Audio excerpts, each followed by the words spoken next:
Hi everybody, it's Patty here with Life with Patty, and today I thought we would do a video on 'tis the season, the hummingbirds are back. So I felt bad actually. I drove out of the driveway 3 days ago and I saw a couple hummingbirds and all the feeders were dry. And so I thought, you know, I've got to get back and get those hummingbirds feeders filled up. So I love watching the hummingbirds. Last year I had, let me see, 1, 2, 3, 4, 5. I had 6 hummingbird feeders last year. This year so far I only have 4, but I had 6 hummingbird feeders and there were so many hummingbirds, you guys, that I had to fill those hummingbird feeders up every single day. I had a barbecue out here and people were telling me, I've never in my life seen so many hummingbirds. And my husband said, that's because she's feeding them out of 7 feeders. Anyways, so I was just going to take you out and show you my hummingbird feeders. And then my coworker, Kylie, said, no, Patty, teach them how to make the sugar water that you feed to the hummingbirds. And I thought, well, that's easy. And she's like, not everybody knows. And she was right, because when I first started out with the hummingbirds, I was feeding them that red stuff, the red water that you get at the hardware store or like Lowe's or something like that. Then I find out that that red dye is not good for them. That sugar water is actually really bitter and they don't like it. And so I just asked around to people that feed hummingbirds and they told me how to do it. So I'm going to show you. Very, very simple, but it sure makes those hummingbirds happy. Okay. So I just use regular granulated white sugar. I find the cheapest stuff that they have. Whatever's on sale or whatever's the cheapest in the grocery store, that's what I get. This is a 2.5 quart pitcher. And all I do is fill it with 2 cups of sugar. There's 1 and there is 2. I have my tap water running already because I want it to be warm. Now what I make right now, I won't feed to the hummingbirds because it's too hot. I don't want to give them that. They don't like it when it's super hot. So I'm going to put this in the sink. Just mix it around with my wooden spoon. I don't think you guys can really see. But I've got the pitcher in the sink with the sugar already in the container like you saw. And I'm just filling it up with hot water and mixing it with this wooden spoon.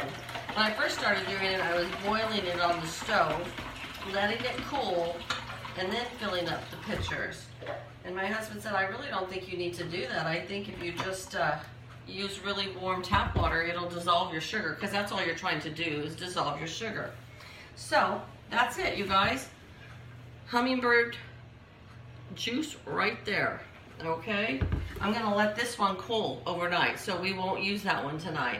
I already have the hummingbird feeders filled, so I thought I'd take you outside and show you my hummingbird feeders, okay? And then I'll show you around a few of my garden items that I've planted already this year. So it's kind of windy outside, so if it's windy and it's noisy on the camera, I'm sorry, but okay? All right, I'll be right back with you. Okay, you guys, so I'm back. We're outside now. I just thought before we saw the hummingbird feeders, I would show you my first flower bed. It's the one right in front of my house, but I decided this year instead of flowers, I was going to do herbs. And so my husband said, are we having an herb garden in there? And I said, yes, we are. And he said, I like that idea. So anyways, first off, we have some mint. And then we have 2 plants of basil. I'm a little concerned because I kind of think I needed an area for the mint all by itself because I know that mint's going to take over. But we have 2 basil, 2 oregano, and 2 thyme. Here we have some tomato plants, the celebrity tomatoes, and I haven't planted. I planted 1 today, but I'll plant the rest tomorrow. I have my poor azalea. I think I've showed you that before, but it's actually coming around. Okay, so here we are with our first hummingbird feeder right here. This is the one I got at the 99-cent store. And then I also have one up here, but it is it's wrapped around the wind chime when we had the super high winds. So I got to get a ladder because I'm short, and I got to get a ladder and untangle that, and then I'll bring it in. That's their favorite one. The hummingbirds love that one the most. I don't know why, but they do. Okay, Ooh, I don't know if you guys can see or not. We actually have, oh, it just flew away. But here is 2 more hummingbird feeders, and there was a bird there, so it just flew away.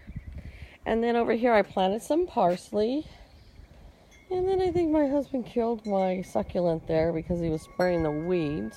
Hopefully it'll come back. And my little mini rose bush, and then I've got some African violets over there. Okay, so that's 3 hummingbird feeders. Let's go for a little walk here.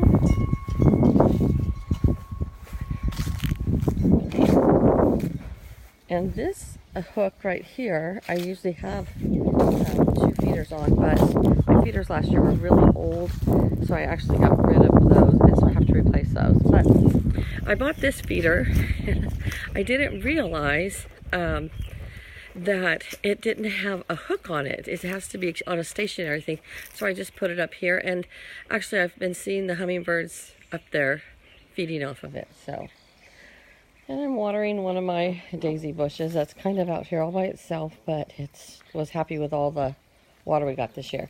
Okay, you guys, here are 2 of my lemon cucumbers that I planted this year. And then I'll take you over to show you my bell peppers and my tomatoes. We gotta take a little walk, so. My rose bushes are kind of neglected, but I'll get to them. So, we had a long winter, and so I'm trying to get out here and get things, you know, back to how they're supposed to be, but we've had a long winter, so I'm just doing that now. Okay, here we go. So I did get, well, I'm trimming back my succulent here. It's so huge that it's just falling over and breaking, and so these succulents are great because they'll grow right back. So I'm trimming it back, but just what I've done there so far has been 4 wheelbarrows full. So here's my one tomato I planted today. And then here are 6 of my bell peppers. Oh, there's a little lizard in there. And then over here, I watched Tessie on Homestead Tessie, and she planted some sweet peas. And I didn't realize that you don't cover the dirt very much, and you have to have something for them to climb on.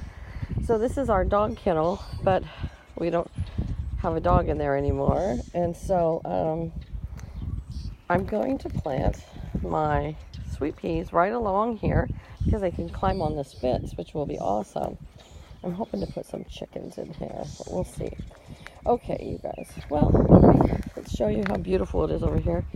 We had a prune orchard over here, and it was old and it wasn't producing a lot of prunes, so they tore it all out, and now it's going to be a walnut orchard with lots of walnuts in there. And if you can see, way over on the other side is a bunch of walnuts. So that's my next door neighbor, and that's just fine with me. So anyways, all right, you guys, well, you have a good night, and I shall talk to you tomorrow. And until then, subscribe to my page, hit that thumbs up, and leave me some comments. You guys have a good evening. Bye-bye.